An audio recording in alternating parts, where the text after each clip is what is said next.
The topic that I uh, going to going to share today is relate with the divide and conquer uh, psychologist, and from the business Harvard Business Review. uh, to resolve big problem, look for small wins. This is the topic. Uh, this is tempting during a crisis as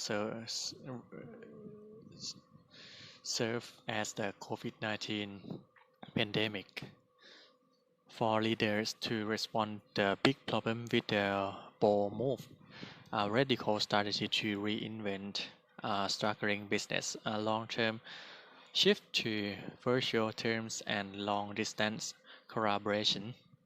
Indeed, so many of the expert commentary on COVID-19 argues, as did a recent white paper from McKinsey and Company, what we are on the brink of the next normal, next normal that we witness dramatic restructuring of the economic and social order in which business and society have traditionally operated. I read I would argue that even if we do face a next normal, the best way for leaders to move forward isn't by making sweeping change, but rather by embracing a gradual, improvis- improvisational, improvisational, quietly persistent approach to change that Carl Rick, the organizational theorist and distinguished professor at University of Michigan, famously called small wins. Small wins. Wicks Wicks is an intellectual giant.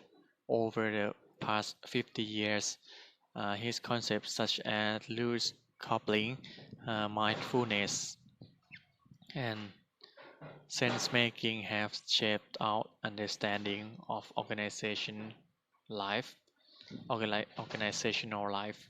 But perhaps his most powerful insight how how we can negative the treacherous times is to remind us that when it comes to leading change, less is usually more.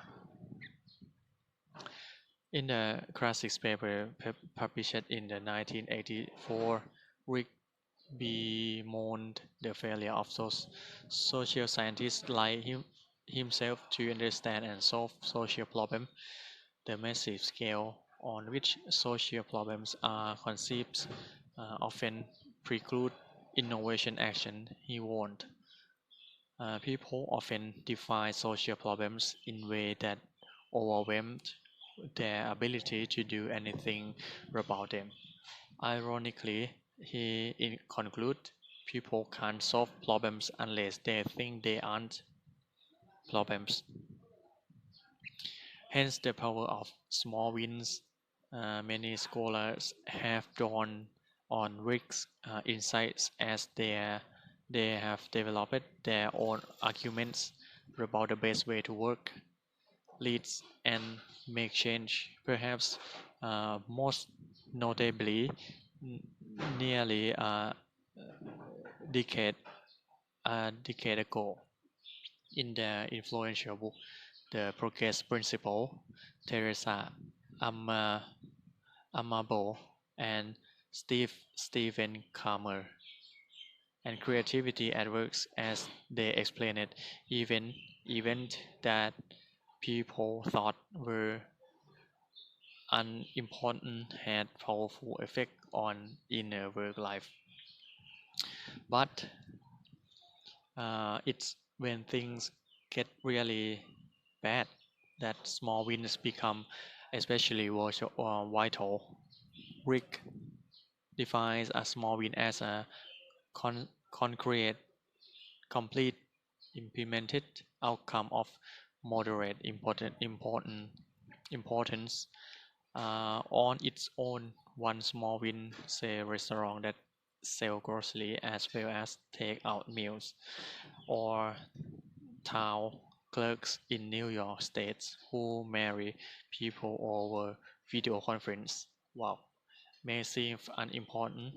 He consent, but a series of being begin to reveal a pattern that may attract alias, deter opponent, and lower resistance to subsequent proposals. Small wins are compact, tangible, unbeat, and non-controversial. Moreover, since small wins are dis- dispersed, they are harder to find. They are harder to find and attack than is one big win that is noticed by everyone who define that world as a zero-sum game. Today, Rick's paper is considered a landmark not just because of its counterintuitive strategies on how to improve society and organizations, but because those strategies are built on deep insight into human psychologies. The paper was published in a journal called American Psychologist. When the magnitude of problems is scaled upward in the interest of mobilizing action, he argues the qualities of thought and action declines because processes such as frustration, arousal, and helplessness are activated. The change, the challenge for people and teams, Rick explained it, is managing the tensions between strength and hardiness. Any effort to change a company or improve a community creates stress, a certain amount of which leads to commitment, action, and what Rick call arousal. But too much of anything is bad thing. Highly aroused people to find it difficult to learn a novel response, to brainstorm, to concentrate, to resist all categories, but just the right level of stress. Rick went on. The level of stress generated by the search for small wins create a psychological hardiness that allows leaders and their allies to draw on imagination, knowledge, skills, and choice. Donald Berwick, Donald Berwick, co-founder of the Institute of Healthcare Improvement (IHI), uh, and one of the world's most foremost authorities of making positive change in notoriously complex field, had his own twist on Rick's insights about strength and hardiness. The job for change agent in healthcare, he has said, is to rectify their college while being careful not to electrocute electrocute them. The, that is to change them up about moving forward without short circuiting their resolve in the face of setback and disappointment. Big Being Gordon, the renowned renowned video game developer and venture capitalist, has made the game has made the same argument about big technology challenges. He called it smallifying at the Electronic Arts, where Gordon was chief creative officer, C CCO, chief creative officer. Teams that works on complex long-term projects were inefficient and took unnecessary path, and explained it. Peter Sims in his book Little Bet Little Bets.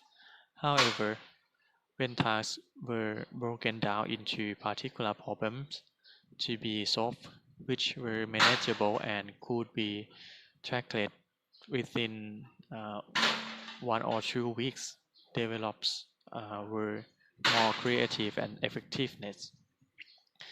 Change in initiative initiative built on small wins have another virtue when things go bad, and they often do. Failure leads to modest disappointments rather than uh, catastro- ca- catastrophic setbacks. In a paper published 8 years after Rick's case for the power of small wins, and in an obvious note to that work, Sim Sitkin, a professor at Duke University, made a case for the strategy of small losses. The problem for leaders who think big and aim to move too quickly, Sitkin argued, is that their rank and file colleagues also see the possibility of misstep, missteps and mistakes, and understand the stakes and when things go wrong. So people often fail to act rather than act and fail, since they are less likely to suffer the consequence of bold move they did not take. There is an inherent risk asymmetry in organization and societies.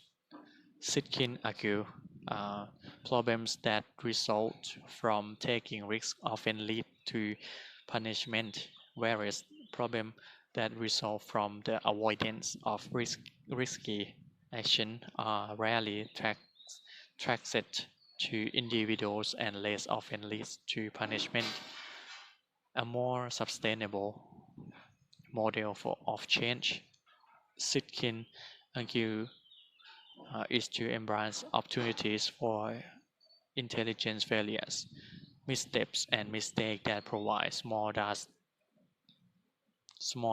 of experience to discover uncertainties unpredictable in advance. This is by no means an argument against passion, commitment, or intensity. The emotion that move people and fuel innovation, as Gardner, John Gardner, the Stanford University Scholar of Leadership and Change, has written. The renewal of societies and organizations can go forward only if someone cares. Apathetics, men and women, accomplish nothing. Those who believe is nothing change nothing for the better. But there is a difference between caring deeply and moving recklessly, between facing up to their problems and taking risks amidst the big crisis. Leaders should give themselves permission to focus on the power of small wins. This from the uh, Harvard Business Review. To solve big problem, look for small wins. Thank you so much.